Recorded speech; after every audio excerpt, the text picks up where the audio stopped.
সার্জিসের কথাবার্তা শুনে আমি শিওর ওয়াকারের সাথে ওরা একটা গুটু হয়েছে। সার্জিসের একটা কথা কইতো মারে ছোট ভাই মনে কইরা, আমাদের টাইমে এরশাদের বিরুদ্ধে আন্দোলন করতেছি তখন ডাকসুর জিএস ছিল জিয়াউদ্দিন বাবলু, দারুণ বক্তৃতা দিত, বাসদ ছাত্রলীগ করছিল, খুব স্মার্ট পোলা ছিল, তোমার মতোই বক্তৃতা দিত, সুন্দর করে কথা কইতো আর কি। এরশাদের সাথে হাত মিলাইল, মন্ত্রী হইল এরশাদের, মারা গেছে বেচারা, কিন্তু তার পলিটিক্যাল ক্যারিয়ার শেষ। ক্ষমতার সাথে কম্প্রোমাইজ করলে রাজনীতি থাকে না, রাজনীতি হইতেছে ক্ষমতার সাথে টক করতে হওয়া। বাংলাদেশে খালেদা জিয়ার যে ইমেজ এটা হয়েছে তার প্রিন্সিপাল পজিশনের জন্য, হাসিনার যে খাইস্টা ইমেজ তা কম্প্রোমাইজের জন্য। জিয়াউদ্দিন বাবলু তো আমারও নেতা ছিল, আমি তো তখন মফস্বলের ছোট নেতা। আজ জিয়াউদ্দিন বাবলুকে কেউ চিনে? ওই সময়ের কত নেতা আছে না, কত নেতা ছিল, তো আমার যেটুকু পরিচিতি হয়েছে সেটুকু পরিচিত তো তাদের নাই। অথচ আমি তো তখন মফস্বলে কর্মী ছিলাম, তাই না? রাজনীতি একটা অনেক লম্বা পথ, এইখানে এই বয়সে কম্প্রোমাইজ করে ফেললে হয়তো এমপি হবা দুই একবার, তারও বেশি হইতে পারো, মন্ত্রীও হয়তো হবা, তারপর জিয়াউদ্দিন বাবলু হয়ে যাবে। হাসনাত মন্ত্রী এমপি হইতে পারবে কিনা জানি না, কিন্তু বাংলাদেশের নেতা হবে, আগামীর বাংলাদেশের নেতা হবে, যদি তার ইমেজটা এইভাবে ধরে রাখতে পারে। মার্চ ফর গাজায় হাসনাত যে মিছিল করিচ্ছেন না, ওর পাশের জায়গাটা তো তোমার হইতে পারতো সার্জিস, হয় নাই? ওই জায়গাটা রাজনীতির। আর ওয়াকার আনন্দ বহুপাদের সাথে যে কোনো কথাবার্তার নেগোসিয়েশন সব প্রাসাদ ষড়যন্ত্র, ওইখানে রাজনীতি থাকে না। যাই হোক, এই যে ওয়াকার এইসব করিচ্ছে, কেন করিচ্ছে, কিভাবে শুরু হইল এটা? বিক্রম মিশ্র এসে তার সাথে মিটিং করলো।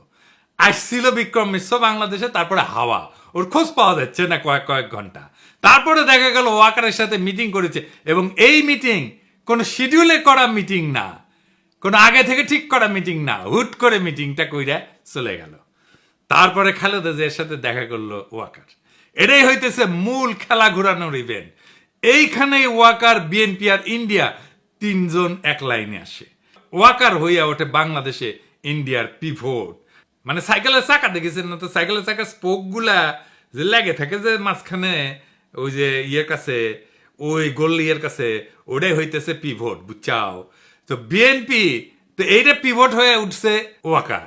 বিএনপি 72-এর সংবিধান, মুক্তিযুদ্ধের চেতনার, অসাম্প্রদায়িকতার, আওয়ামী লীগ ন্যারেটিভ গুলো বলতে শুরু করছে না তারপর থেকে। তারপরে ওয়াকারের পৌরুষ জায়গা ওঠে, সে হারকুলিস হইতেছে, রাওয়া ক্লাবে আঙ্গুল উঁচায় দাবরানি দেওয়ার চেষ্টা করে। ওই দাবরানি আমি একা দাঁড়ায় চ্যালেঞ্জ করেছিলাম। আমি বলেছিলাম ওই আঙ্গুল আমরা চিনি, নামায় কথা বলো ওয়াকার। তারপরে তো হাসনাতের ঘটনা ঘটলো। আমরা যখন পাল্টা দাবরানি দিলাম, তখন তারেক রহমান ওয়াকারের পিছে দাঁড়াইলো, বলল সেনাবাহিনীকে বিতর্কিত করার চেষ্টা হচ্ছে। ওয়াকার কি সেনাবাহিনী নাকি একজন ব্যক্তি? তারেক রহমানের ওয়াকারকে কেন সেভ করতে নামতে হইল?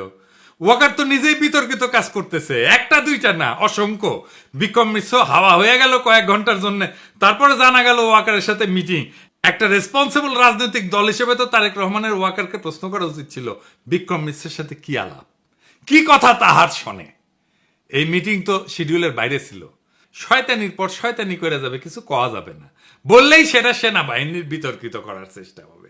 বাহ, খুব মজা, আমি যার আমি করবো, আমাকে কেউ কিছু কইতে পারবে না। কি চমৎকার ইনডেমনিটি! যাই হোক, ওয়াকারকে দিয়া ইন্ডিয়া কি অ্যাচিভ করাইতে চায়?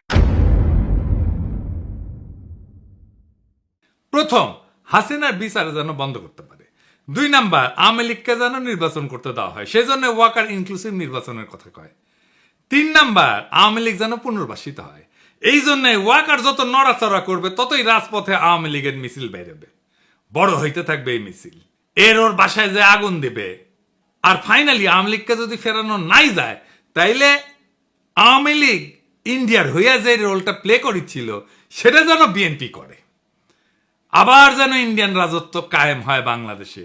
তো ওয়াকার করে দিয়া কি আবার রাজত্ব কায়েম করতে পারবে ইন্ডিয়া?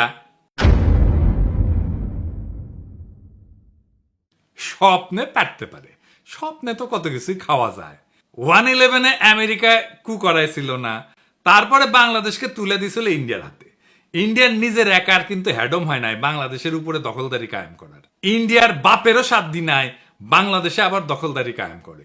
বরং ওয়াকার, বিএনপি আর ইন্ডিয়ার এই অশুভ মৈত্রী পরাজিত হবে। এটাই ইতিহাসের নিয়তি। বাংলাদেশে এক গুরুত্বপূর্ণ সন্ধিক্ষণে দাঁড়ায় আছে। জুলাই বিপ্লবের পর প্রফেসর ইউনূস যে সরকার পরিচালনার দায়িত্ব দেওয়া হয়েছে, তা শুধু নির্বাচন আয়োজনের জন্য না, বরং দীর্ঘদিনের দুর্নীতিগ্রস্ত রাজনৈতিক এবং প্রশাসনিক কাঠামো সংস্কারের জন্য।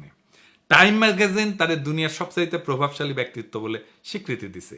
এই মানুষটার লিডারশিপে আমরা সমস্ত ষড়যন্ত্রের জাল ছিন্ন করে আগায় যাব। এই সময়টা একটা বিরল সুযোগ আমাদের রাষ্ট্রকে পুনর্গঠন করার। কিন্তু এই রাজনৈতিক দলগুলা প্রয়োজনে সময় দিচ্ছে না, সাহায্য করতেছে না, তড়িঘড়ি করে নির্বাচন নির্বাচন নির্বাচন কইরা মাথা খারাপ কইরা দিছে। এই তড়িঘড়ির নির্বাচন করলে আগের যে সিস্টেম ছিল সেটাই থাকবে, কিছুই বদলাবে না। আবার ফিরে আসবে সেই ফ্যাসিবাদ, আবার ফিরে আসবে সেই স্বৈরাচার। বারবার দেখতেছেন না, বারবার রক্ত দেওয়া লাগতেছে, বারবার লড়াই সংগ্রাম করতে হচ্ছে, ওই একই জিনিস আবারও থাকবে যদি আমরা এবার কিছু করতে না পারি। তাই এখন এই সিস্টেমে ব্যবস্থা পরিবর্তনের সময়, শুধু নেতৃত্বের পরিবর্তন না। ইতিহাসের প্রত্যেকটা বাঁকে আমরা দেখছি, যখন দেশপ্রেমিক জনতা একত্র হয় তখন কোনো ষড়যন্ত্রই টেকে না, কোনো চক্রান্তই সফল হয় না। ওয়াকার, বিএনপি বা ইন্ডিয়া যেই হোক, যদি তারা জাতির স্বপ্ন, শহীদের আত্মত্যাগ আর জনগণের আশা আকাঙ্ক্ষার সাথে সংঘাতে আসে, তাহলে ইতিহাস তাদের জায়গা করে দেবে ব্যর্থতা আর তিরস্কারের পাতায়। সামনে অন্ধকার আছে, কিন্তু আলোও কাছেই। প্রয়োজন শুধু দিক ঠিক করা আর পা বাড়ানো। আমরা অবিচলভাবে সেই পথে আগায় যাব, কেউ আমাদের রুখতে পারবে না।